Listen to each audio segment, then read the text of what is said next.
تو بات یہ عرض کر رہا تھا، صحابہ اکرام رضی اللہ تعالیٰ اجمعین اللہ کے نبی کے طریقے کو دیکھتے تھے، اپنی خواہش نہیں، بس جو اللہ کے نبی نے فرمایا بس اس پر عمل کرنے کے لیے ہر وقت تیار رہتے تھے۔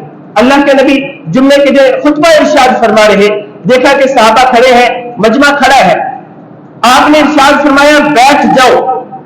حضرت عبداللہ بن مسعود رضی اللہ تعالیٰ صحابی رسول، یہ دروازے کے ایک قدم دروازے سے اندر ہے، ایک قدم دروازے سے باہر ہے۔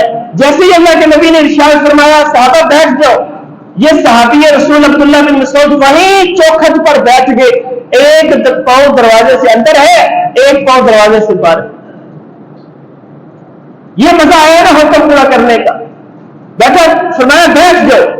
جب اللہ کے نبی نے دیکھا کہ عبداللہ بن مسعود چوکھٹ پر بیٹھ گیا، اسی وقت اللہ کے نبی صلی اللہ علیہ وسلم نے ارشاد فرمایا اے عبداللہ بن مسعود آگے اندر آ جاؤ، اندر آ جاؤ، صحیح ہو کر بیٹھ جاؤ۔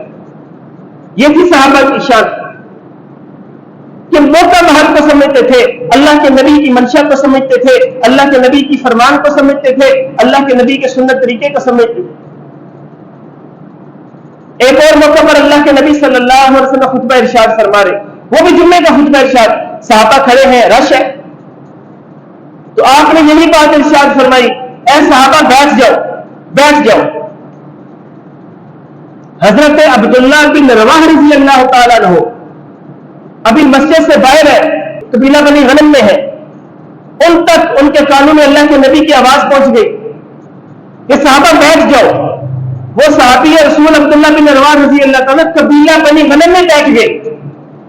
پھر جب بعد میں اللہ کے نبی صلی اللہ علیہ وسلم کو اطلاع دی گئی یا رسول اللہ وہ عبداللہ بن رواحہ وہیں بیٹھ گئے ہیں، پھر آپ نے ان کے لیے دعا کی کہ اے اللہ عبداللہ بن رواحہ کو اپنا اور اپنے رسول کی اطاعت کا شوق نصیب فرما، اور زیادہ شوق نصیب فرما۔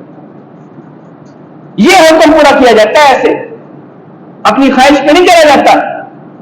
تعویلیں تو نکال لیتا نا بندہ، تعویلیں نکالنا نہیں، ایسے بھی ہو سکتا ہے وہ اندر والوں کو کہا ہوگا، کسی اور بندے کو کہا ہوگا، کوئی بندہ آگے کھڑا ہوگا، ایسے بھی ہو سکتا ہے۔ نہیں، صحابہ بس حکم آ گیا تو بس رک گئے،